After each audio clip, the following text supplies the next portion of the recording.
Welcome to another episode of Montana Shares, your opportunity to find out about the nonprofits and businesses that make our state great. I'm your host, Bill Crane, and today we have Melissa with Montana History Foundation. Welcome to the show. Thank you so much for having me today. So we have this long tradition with Montana History Foundation to get someone just after they've started the job, and you've been on the job for a few weeks or so? Just about 3 weeks now, a little more than that. Okay, so it'll be as much a pop quiz for you as it will be for the audience to listen. It will. I have my notes in front of me, so you'll have to pardon my glancing down, but I absolutely want to make sure that I get all of the information that we talk about today correct. Okay, so let's start with the high view of what Montana History Foundation does. Absolutely. Well, we are a nonprofit charitable foundation. We raise money and in turn take that money and put it back into communities through grants.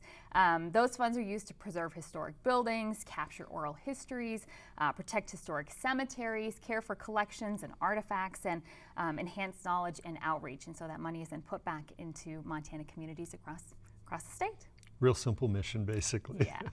And you just finished up a recent grant cycle, I guess about 2 months ago or so? Yeah, recently in April, we announced the recipients of our 2019 grants. There were 33 grants that were given out. Across the state, $134,000 were distributed for that 2019 grant cycle, and that brings the total amount of money that was given out by the foundation since 2012 to just under $844,000. Mm-hmm. So this is a great way for smaller grants to enhance the community and preserve some of its history. Absolutely, absolutely. So I've heard rumors that there's something new and change for the grant cycle in 2020. Yes, we have a really big announcement this year, and that's that the maximum amount of money that's available to a single grantee is normally up to $5,000. And this year for the 2020 grant cycle, we are doubling that maximum amount to $10,000 that's available to a single organization or community that's looking to enhance some historic preservation. We're excited at the prospect of what can be accomplished across Montana by doubling those funds. And of course, that will also bring us closer to that $1 million goal. We've got $844,000 already since 2012, looking to hit the $1 million mark invested in Montana communities, and we think that that's going to get us a lot closer to that. And of course, if not exceeded, of course.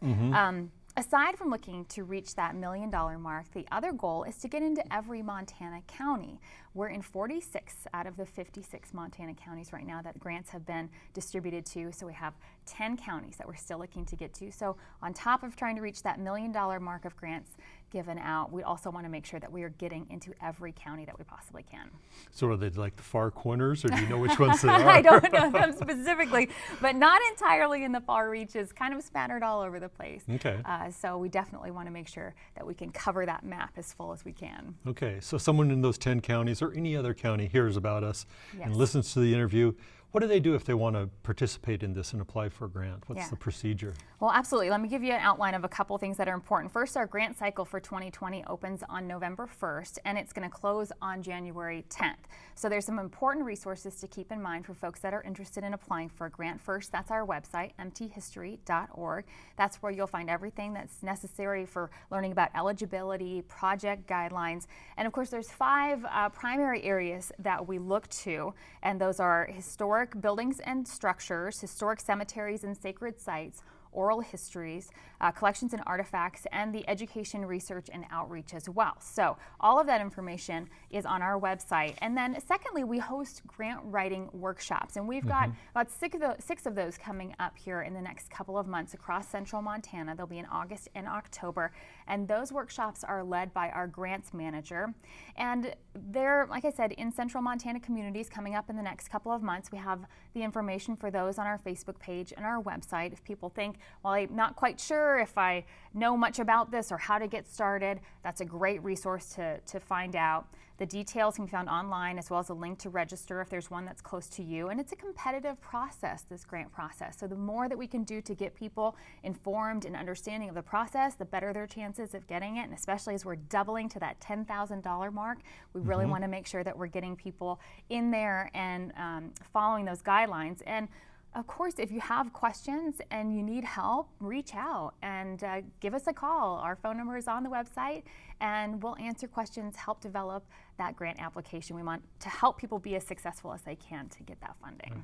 And my understanding is the people that are going to those grant writing workshops don't have to just be applying for your grant. It's sort of a general grant writing workshop. It is aimed towards your our stuff, grants. right. Yes, yeah. So absolutely. If you're looking at a project, and I think that that's an important aspect too. If you have a question about whether or not your organization or your community or the thing that you have in mind is appropriate, give us a call, let us know, and we can have you speak to the grants manager and kind of help guide that process and see if it's a good fit. Okay. So we've got grants just given out, grants coming up that are twice as big as normal. Yeah. You guys work on other stuff, and we didn't really cover that per se, but you have in the vein of history in Montana, you had a really interesting workshop, I think last year, on mapping cemeteries with ground penetrating radar, which for the geek in me is just totally fascinating. But you also have other projects, and you have something with Carnegie Libraries or something to that effect? We do. We have a book that's coming out here just any day now. We're very excited. It's The Best Gift, Montana's Carnegie Libraries.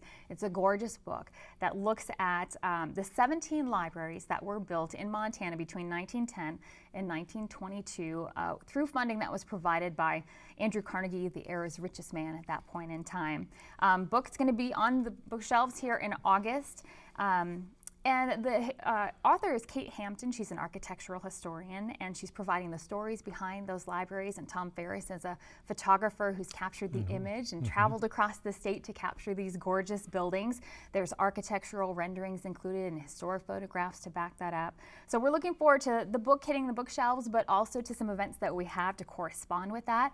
Kate Hampton, the author, will be speaking at the Museum of the Rockies on August 15th. If folks would like to hear her speak then, on September 7th, and Big Timber will be our big book launch. So that's the night that we will get out, bring folks together, and really celebrate the work that was done to put this together, and of course those buildings themselves and how they help preserve and continue that legacy of libraries in our state. And the dates and the times and the locations of all of these things will be coming up on our website. We've got a traveling exhibit that will be making its way across the state, and that'll be kind of a month by month to some of those still standing Carnegie Library locations. And so we'll kind of update that on mthistory.org as we go through the year. Okay, let's try putting you on the spot here.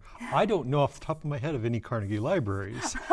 So is there one you can tell me, or? Well, Big Timber, Big that Timber, one I can okay. give you. Just that'll be the location And I've walked of our. around it, and I don't know that it's locked in my mind. But And I'll some have of to. them are still libraries. There's Miles City, there's Lewistown, and some of them have been transformed into other types of buildings. So I believe there's one that's a museum, one that's privately owned. So the book really takes a highlight to the history of those, how they came to be, how they were constructed, the role that a lot of women played at that point in time in making this a reality and really pushing for libraries to become community pillars. And so I think people will be surprised and excited to sort of flip through the book and look and be probably more aware of those locations than they thought they were. Once they see those images, I bet they'll be really kind of, the light bulb will go off once they've seen that. Right. Now that you've mentioned it, I do know the Lewistown one, and it does stick in my mind. It has some unique features. Gorgeous buildings, Yes.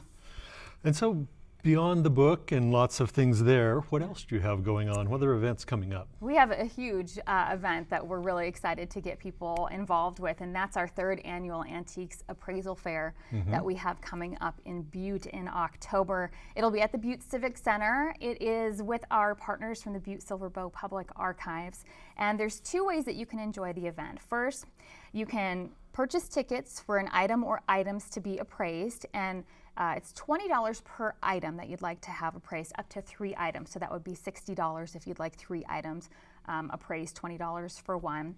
And so you can bring an item in and have our expert appraisers look that over, or you can just attend as a spectator. We'll have bleachers, we'll have big screen TVs and audio for some of the more exciting finds. As we kind of come back, we'll be running back and forth and seeing what's happening and putting that action up on the screen. We'll have concessions available for people to really kind of come and enjoy and see what's happening. So those spectator tickets are $10. Children 12 and under are free. Our expert appraisers, Timothy Gordon and Grant Zahaiko, will be returning again this year for us. New this year is 2 days. We'll have Saturday and Sunday. Okay. Previously, we've had 1 day, and so we've had lots of interest, lots of excitement. This way, we'll get even more appraising in. And that's the 12th and 13th of October. It's a Saturday and a Sunday, so mark your calendars. We'll have tickets going on sale here in a couple weeks in mid-August, and you can find the link to that as well on mthistory.org, and tickets available through the Butte Civic Center. Cool. And I know that's a huge event for you guys. There's It been is. some great finds that have sort of Yes. shown up. I'm sure sometimes the appraisers are thinking, oh, get the camera over here. We've Yes, got something good. Exactly. And so we're very excited. We're really working with our partners at the Civic Center and with the archives to make this a really great event. And I think whether you're going to appraise an item or you're going just to sort of watch that action unfold, like you're saying, it's really going to be a fun weekend we're looking forward to. Excellent. So we've kind of covered the whole spectrum of everything you do pretty I much, think I we hope. have, yeah, of course. And the next time I come back, we'll have to make that list a little bit longer and get more in depth here with some of these things that we're doing. And hopefully we'll have a lot more of those grants to talk about now that we're doubling to that. Like I said, that $10,000 for those 2020 grant cycle. Again, that opens on November 1st, the new grant cycle closing in mid-January. And so hopefully this time next year we'll have met that $1 million mark, hopefully getting into more Montana counties and have more of those exciting stories to share with you. That sounds like a wrap to me. Thank you for coming on the show. Absolutely. Thanks for having me. You bet. Thank you guys for tuning in as always. Have a wonderful day.